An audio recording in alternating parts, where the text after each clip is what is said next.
नमस्कार, चुनावी चर्चा में आपका स्वागत है। आज हम बात करेंगे समस्तीपुर की 10 विधानसभा सीटों के बारे में। वहाँ 2020 में क्या ट्रेंड रहने वाला है।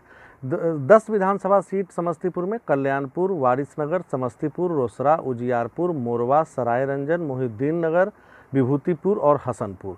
काफ़ी महत्वपूर्ण है ये समस्तीपुर की ये 10 सीटें। और इसमें ख़ास तौर पे ये कि इसमें उजियारपुर और खगड़िया लोकसभा क्षेत्र की भी कुछ सीटें हैं, लेकिन जिला समस्तीपुर। तो शुरुआत करते हैं हसनपुर से। लालू के लाल तेज प्रताप यहाँ से अपना किस्मत आजमाने वाले हैं।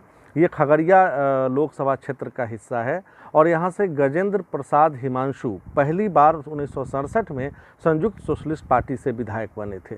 7 बार उन्होंने, बल्कि क्योंकि 8 बार उन्होंने इस क्षेत्र का प्रतिनिधित्व किया और सिर्फ 1985 में कांग्रेस के राजेंद्र प्रसाद यादव जीते थे। इस बार तेज प्रताप अपने भैया और मुख्यमंत्री पद के उम्मीदवार महागठबंधन की ओर से तेजस्वी यादव के सारथी बने हुए हैं।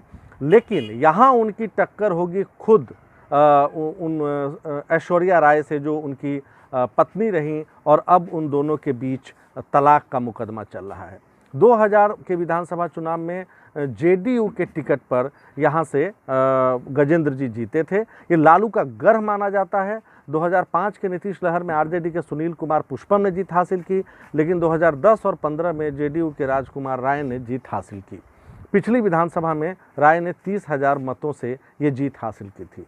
अब तेज प्रताप के आगमन से हसनपुर में 2 चीज़ें साफ हैं। पहला, क्षेत्र में जातीय ध्रुवीकरण तेज हो गया है। दूसरा, राजद के टिकट की दावेदारी रखने वाले स्थानीय नेताओं में निराशा छाने लगी है। राजद की तरफ गोलबंदी है तो दूसरे बदले में एनडीए की तरफ भी गोलबंदी हो रही है। तेज प्रताप क्षेत्र के विकास को मुद्दा बना चुके हैं। उन्होंने 2 रोड शो किए हैं अब तक यहाँ पर और कहा है कि रोसड़ा को वो जिला बनाएंगे और हसनपुर में डिग्री कॉलेज की सौगात भी देने का वादा कर चुके हैं। तो ऐसे में लड़ाई बड़ी टक्कर की होगी अगर जेडीयू से ऐश्वर्या राय को उम्मीदवार बनाया जाता है। हसनपुर विधानसभा क्षेत्र की अगर चर्चा करें तो खेती योग्य भूमि में जल जमाव सबसे बड़ी समस्या है। क्षेत्र की 60% खेती योग्य भूमि जल जमाव से ग्रसित है। जल निकासी की कोई व्यवस्था नहीं है।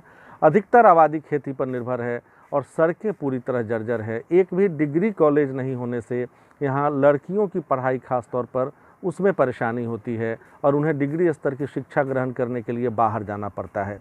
हसनपुर रेलवे स्टेशन पर कई रेलगाड़ियों के ठहराव की मांग भी यहाँ पुरानी है लोगों की। ये कुछ ऐसे मुद्दे हैं जो हसनपुर में 2020 के महासमर का नतीजा तय करेंगे। और इस सीट से जेडीयू के जो वर्तमान में विधायक हैं राजकुमार राय, वही टिकट के प्रबलतम दावेदार हैं।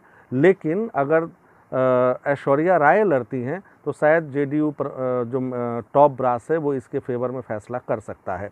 इसके अलावा जेडीयू से रामनारायण मंडल और चक्रपाणी हिमांशु भी टिकट के दावेदार हैं।